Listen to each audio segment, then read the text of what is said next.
श्री गुरु सिंह सभा ललितपुर में गुरुद्वारे के पदाधिकारियों द्वारा गबन किए जाने का सनसनीखेज मामला सामने आया है। धार्मिक स्थान के पैसों के ही कस्टोडियन द्वारा इस तरह का कृत्य किया जाना बहुत ही शर्मनाक है। क्या है पूरा मामला, आइए जानते हैं उन्हीं के पदाधिकारियों से। ललितपुर से इमरान मंसूरी की रिपोर्ट।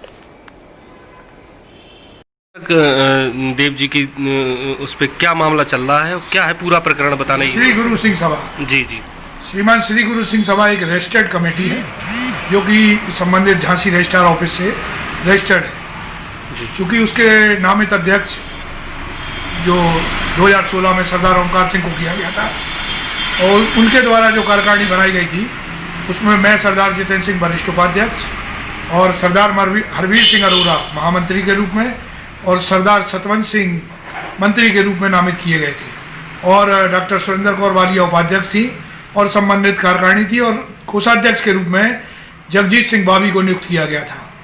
क्योंकि काफ़ी समय से कोई हिसाब किताब नहीं आ रहा था, ना कोई बोर्ड की मीटिंग बुलाई जा रही थी।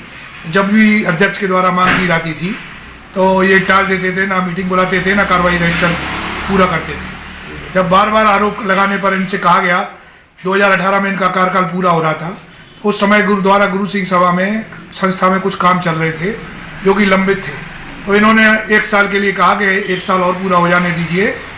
चूँकि संविधान में ऐसी व्यवस्था है कि 1 साल एक्सटेंशन दिया जा सकता है, तो इनको 1 साल का एक्सटेंशन दिया गया जो 2019 में पूरा हो गया।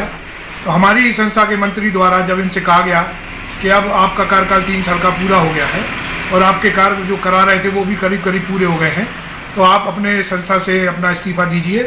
तब इन्होंने संस्था की कमेटी से छेड़छाड़ करना शुरू कर दिया और 2019 में एक फ्रॉड कमेटी बनाई जिसमें इन्होंने संस्था का कोषाध्यक्ष जगजीत सिंह बाबी को हटाते हुए बिना किसी कारण के परमजीत सिंह छतवाल को नियुक्त कर दिया जो कि उस समय ऑडिटर के पद पर कार्यरत थे। फिर उसके बाद जब 2020 में फिर इनसे कहा गया कि भाई आप क्यों नहीं हट रहे हैं, क्यों समाज के द्वारा मांग की गई और संस्था के पदाधिकारियों द्वारा भी कि आप ना तो मीटिंग बुलाते हैं ना कोई हिसाब देते हैं। और एक फर्जी व्यक्ति सरदार सुरजीत सिंह सलूजा जिनको भी इन्होंने एक चिट्ठी द्वारा नामित कर दिया कि आपको हम महामंत्री पद पर नियुक्त करते हैं, और हरवीर सिंह को चूँकि आपस में कोई मतभेद थे हिसाब को लेकर, तो इन्होंने बगैर उसके इनको निकालने का काम किया और संबंधित रजिस्ट्रार को सूचित भी नहीं किया जो कि गलत था और ना ही उसका कोरम पूरा किया गया 2/3 का। उसके बाद इन्होंने जब सतवंत सिंह ने भी ये मामला उठाया तो इन्होंने सतवंत सिंह को भी हटाने का काम किया। 2 तारीख को 3 मार्च को इन्होंने एक संबंधित कार्यकारिणी संबंधित रजिस्ट्रार के यहाँ जमा कराई जो कि अप्रूव नहीं थी। फिर अभी जब ये मामला बढ़ गया और रजिस्ट्रार के संज्ञान में आ गया और संबंधित पुलिस अधीक्षक के भी संज्ञान में आ गया और जिलाधिकारी को भी हम लोगों ने संज्ञान में दे दिया, तब भी जब इस पर कोई कार्रवाई नहीं हो रही थी तो हम लोगों ने फैसला किया और मीटिंग बुलाई कि संबंधित प्रेस को भी इसका संज्ञान में दे दिया जाए ताकि ये मामला समाज में जा सके और समाज के लोग। बताया जा रहा है इन्होंने फर्जी तरीके से खाते खुलवाने की भी कोशिश की जिसके द्वारा आपके द्वारा आईटीआई के तहत ये बंद भी कराए गए खाते, क्या है वो मामला? चूँकि पूर्व में इन्होंने अपने दस्तखत से मेरे को एक एक्सटेंशन खाता, चूँकि 3 लोगों के दस्तखत होते हैं बैंकों में, तो जगजीत सिंह बॉबी और सरदार ओमकार सिंह 2 अधिकृत प्रत्याशी थे कैंडिडेट और तीसरे कैंडिडेट के रूप में उपाध्यक्ष की हैसियत से इन्होंने मुझे नामित किया था बैंकों में सिग्नेचर करने के लिए। इनका और जगजीत सिंह बाबी का कोई विवाद हुआ और उन्होंने दस्तखत करने से मना कर दिया और इसी बीच में इन्होंने धोखे से मेरे से कुछ दस्तखत अकाउंट पे ही चेकों पे करा लिए कि आप होते नहीं हो तो आपको आपकी गैर मौजूदगी में पेमेंट करने पड़ते हैं, तो आप दस्तखत करके रख दीजिए। चूँकि समाज का मामला था तो मैंने इनको दस्तखत करके चेक दे दिए।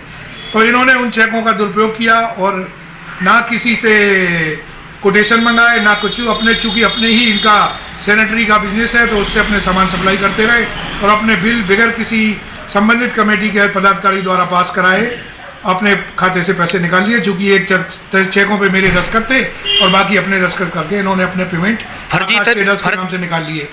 फर्जी तरीके से इन्होंने कितना गबन किया होगा लगभग, क्या अनुमान है आपका? फर्जी तरीकों से कोई इनके बिल ना हमारे द्वारा पास किए गए ना कोषाध्यक्ष के द्वारा पास किए गए।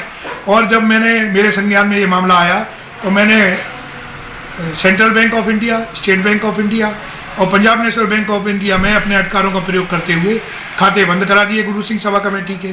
तब इन्होंने फ्रॉड करते हुए फिर से जून में सरदार सुरजीत सिंह सलूजा और कोषाध्यक्ष के रूप में परमजीत सिंह छतवाल को दिखाते हुए एक फ्रॉड खाता चालू किया और उससे लेन देन चालू कर दिया, जो मेरे संज्ञान में अभी आया।